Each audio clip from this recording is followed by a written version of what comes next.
Bonsoir, je m'appelle donc Mathilde Pircher, je suis assistante dans le service de maladies infectieuses et tropicales du professeur Cabier au CHU de Martinique.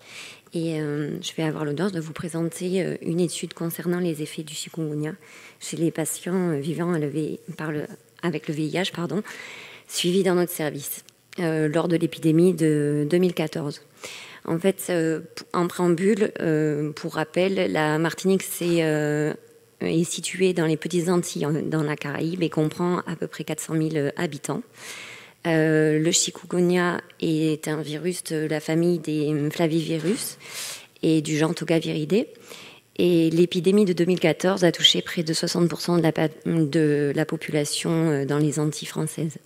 L'objectif de notre étude était de décrire les effets cliniques et immunovirologiques de cette infection chez les personnes vivant avec le VIH suivies dans notre service. C'est donc une étude rétrospective, observationnelle, monocentrique, portant sur les patients suivis au CHU, ayant eu une infection par le chikungunya symptomatique, confirmée par PCR et ou sérologie, postérieure à l'infection par le VIH lors de cette épidémie en 2014. Il faut savoir qu'en 2014 et 2015, à chaque consultation, les patients étaient interrogés sur la présence ou non de symptômes évocateurs d'une infection par le chikungunya. L'extraction des données cliniques et biologiques a été réalisée à partir du dossier patient informatisé NADIS et les analyses statistiques ont été réalisées sur le logiciel Stata. Il en ressort une file active en 2014 de 989 personnes ayant eu un recours au moins une fois dans le service, réparties en 626 hommes et 363 femmes, soit un sexe ratio de 1,7. Parmi cette file active, 280 personnes ont signalé avoir eu des symptômes évocateurs de chikungunya et les cas ont été confirmés pour 188 patients, avec autant d'hommes que de femmes. Sur le plan de l'infection par le VIH, 25% étaient en stade sida. Il y a eu 3 décès lors de cette étude qui ne sont pas reliés au chikungunya. 92% des patients étaient en cours de suivi lors de l'étude.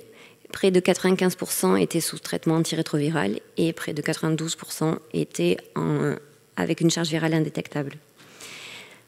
24% d'entre eux présentaient des comorbidités. Pour ce qui est de l'infection, ils avaient un âge médian de 49 ans.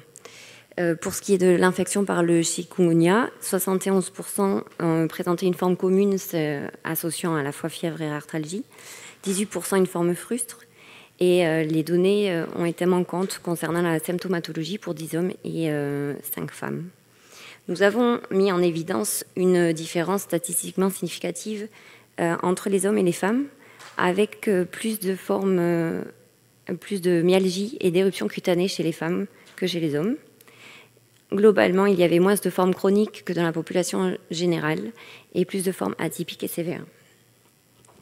La transmission par le VIH dans notre population était essentiellement hétérosexuelle pour les femmes à 96% et à 50% pour les hommes. Concernant la confirmation biologique, 20% des patients ont eu une confirmation lors de la phase virémique et 36% présentaient une infection récente datant de moins de 3 mois. L'étude, en fait, est une étude négative car elle montre l'absence d'impact immunovirologique de l'infection par le chikungunya sur l'infection par le virus du VIH. Car la lymphopénie totale transitoire qui est réelle porte à la fois sur les CD4 et les CD8, du coup le pourcentage n'est pas modifié. Et nous avons observé 2 rebonds virologiques. En conclusion, c'est donc une étude négative qui met en évidence aucune gravité particulière de cette infection par le chikungunya sur le VIH, ce qui en fait l'originalité. Cependant, nous avons observé un sexe ratio à 1, avec 26% des femmes de la file active atteintes, qui ont eu une infection par le chikungunya, symptomatique et confirmée, et 15% des hommes Alors, on s'est demandé, cette différence était-elle liée à un biais de mémorisation de la part des hommes, à un biais de questionnement lors de l'interrogatoire par l'investigateur, ou à une réelle différence de genre? On ne peut malheureusement pas répondre à cette question. Voilà, je tiens à remercier les organisateurs de nous avoir permis de présenter ces résultats, ainsi que toute l'équipe du CHU de Martinique pour leur implication quotidienne envers les patients.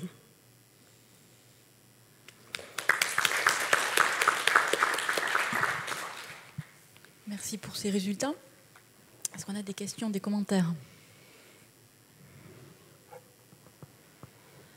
Moi, j'ai une question. Dans votre résumé, vous n'avez pas parlé ici des CD4. Dans le résumé, vous en parliez. Il y avait une chute transitoire des CD4. Oui, il y a une chute réelle qui est statistiquement significative par rapport à avant l'infection par le chikungunya et qui revient à la normale après. Sauf qu'en fait, c'est une chute des CD4, mais également des CD8. Et en fait, la proportion ne bouge pas. C'est-à-dire que on reste, par exemple, si on était à 30% avant, on est toujours à 30% de CD4. Donc du coup, ça n'a pas d'impact particulier. Mais en effet, il y avait une réelle chute de près de 200 CD4 entre avant et pendant l'infection aiguë. Et dans la population générale, les femmes étaient plus affectées que les hommes par le chikungunya ou pas? En fait, ça, on n'a pas cette notion-là. Donc c'est pour ça qu'on est assez étonnés. Ok, merci beaucoup Mathilde pour cette présentation. Merci. Merci d'avoir fait le déplacement jusqu'à Paris malgré les conditions difficiles. Dernière présentation pour les plus courageux. Je pense qu'on va encore tenir 10 minutes de patience pour terminer la session. Donc on va directement au Sénégal pour écouter Marc Tarnion pour nous parler de l'étude biocomportementale.